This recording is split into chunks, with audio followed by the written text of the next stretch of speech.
ಇಪ್ಪ ನಮ್ಮ ಗುಲ್ಬರ್ಗ ಬಂದೀವಿ ನೋಡ್ರಿ. ಈಗ ಎದ್ದು ಚಹಾ ಕುಡ್ಲತ್ತೀವಿ. ಕೆಲಸ ಭಾಳ ಇತ್ತು, ಫಂಕ್ಷನ್ ಇದ್ದು ಸಂಬಂಧ.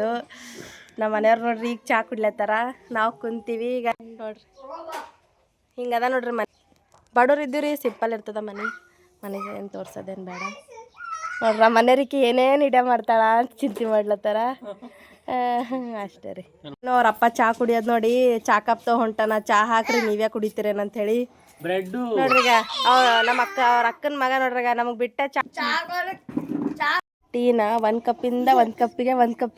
ಕಪ್ಪಿಗೆ ಹಾಕೊಂಡು ಕೂತಿದ್ದಾನೆ. ಕುಡ್ತಾನೂ ಇಲ್ಲ. ಅವ್ರ ಪಪ್ಪ ಇಲ್ಲೇ ಕೂತಿದ್ದಾರೆ.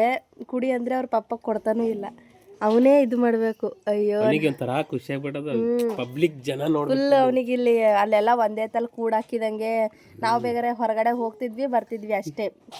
ಬಟ್ ಇಲ್ಲಿಂದ ವಾತಾವರಣನೇ ಬೇರೆ, ಇಲ್ಲಿಂದ ಗಾಳಿ ಎಷ್ಟೇ ಆದರೂ ಊರೇ. ಬೆಂಗಳೂರೇ ಅಲ್ವಾ.